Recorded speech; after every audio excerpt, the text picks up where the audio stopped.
What's going on, guys? Welcome back to Proper MMA. This weekend we got UFC 305 going down in Perth, Australia. Isriel Adesanya versus Dricus du Plessis for the UFC middleweight belt. I'm just going to be going over like the main card, giving my predictions and takes I might have.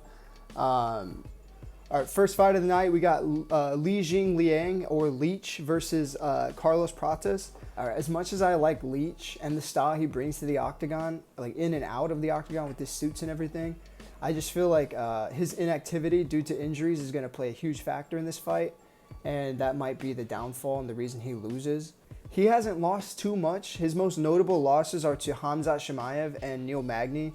Even his last loss versus D-Rod, I feel like was real controversial just because of how close it was. A lot of people say Leech won.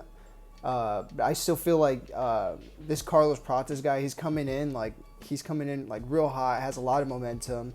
Also has KO power. Even though he only has 2 UFC fights, both of them were via knockout, and he's just been way too active.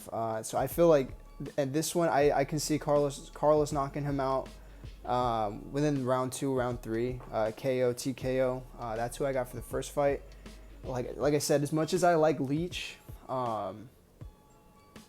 I just feel like the inactivity and the severity of the injuries that he's had are going to be like a huge factor in this fight and might cost him the victory. And this fight's similar to the last fight, Tuivasa versus Rozenstruik, because I'm a huge fan of Tuivasa. I just feel like in the heavyweight division, he's kind of reached his peak.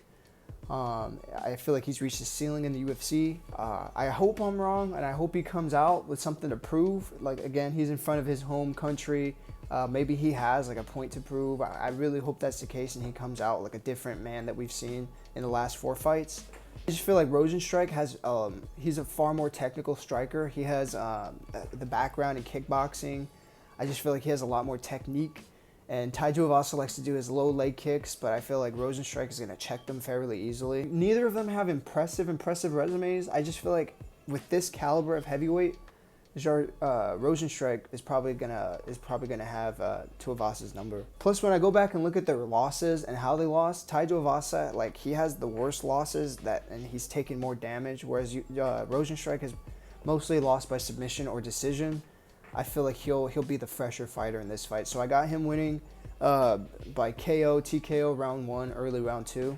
And next up on the card, we got Gamrot versus Dan Hooker. At first, I was really leaning towards Dan Hooker just because... No, what the fuck?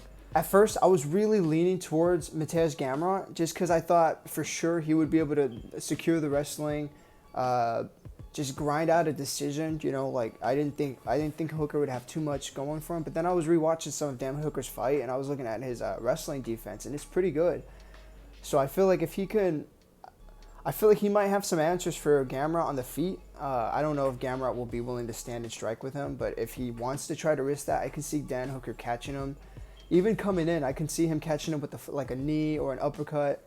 So I'm kind of starting to lean more towards Dan Hooker, especially because like he's in front of his home crowd, you know, he has all that going for him. I can also see like a world where Gamrot's wrestling, he's able to get the momentum going and he's able to take a toll on Dan Hooker, and he's able to, you know, just spam takedowns and Hooker, you know, will eventually drain. I also feel like Dan Hooker's grittiness is going to carry him a lot through this fight, especially because it's only 3 rounds. Like, I can see, like, if he gets taken down, he's just going to always be looking to move the position or always be looking to get back up to his feet. I don't see him accepting many positions for too long. I can see him being real, just real gritty, real, like, he won't give up. But I still got a feeling that Gamrot's going to beat Dan Hooker by decision. I feel like the wrestling is going to be too much. The control is going to be too much, and I feel like Dan Hooker's not going to really be able to escape the grip from Gamrot. So as iffy as it is for me to say, I feel like Gamrot will pull this off by decision. All right, and then the co-main event, we got Kai Kara-France versus Steve Erceg.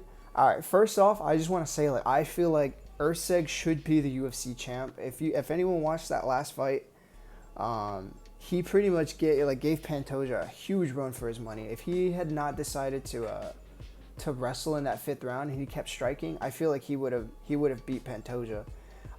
But I just think he got a little tired.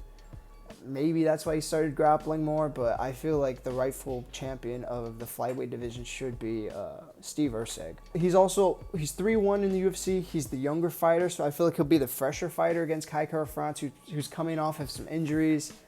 Erceg's going to have the faster combinations. I think he's going to be faster on the feet. He's going to be stronger. Plus, he's also in front of his hometown. Like, they're both Australian, but Erceg's actually from Perth, so I feel like he'll have that advantage going for him.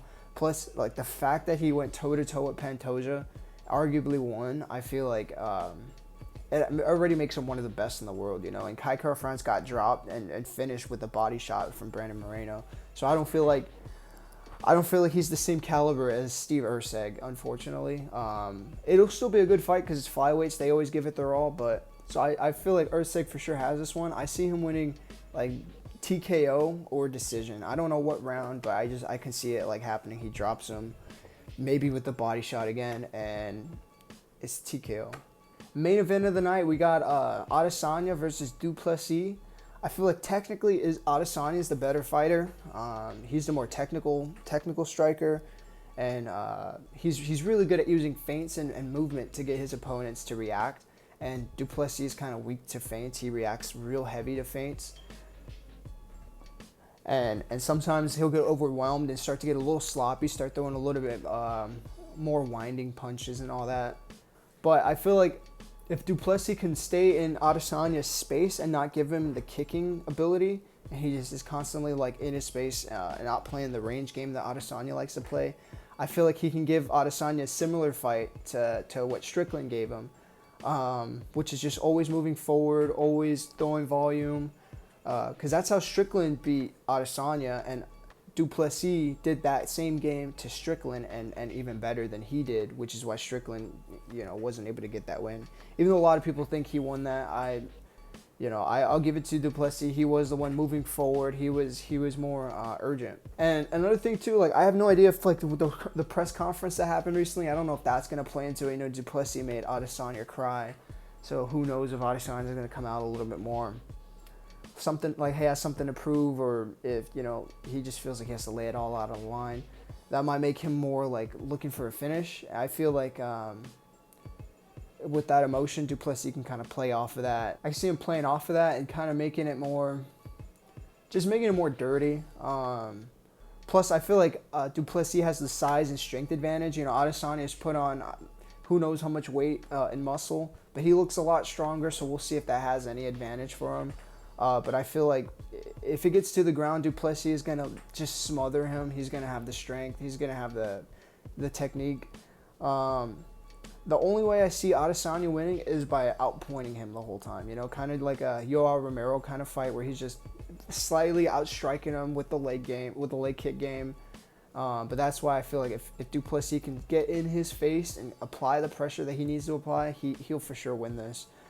So I got Du Plessis winning by KO within 3 rounds, I'd say. Or I can see Adesanya winning by decision. That's pretty much my pick for the main event. So that pretty much does it, guys. That's UFC 305, my predictions and picks.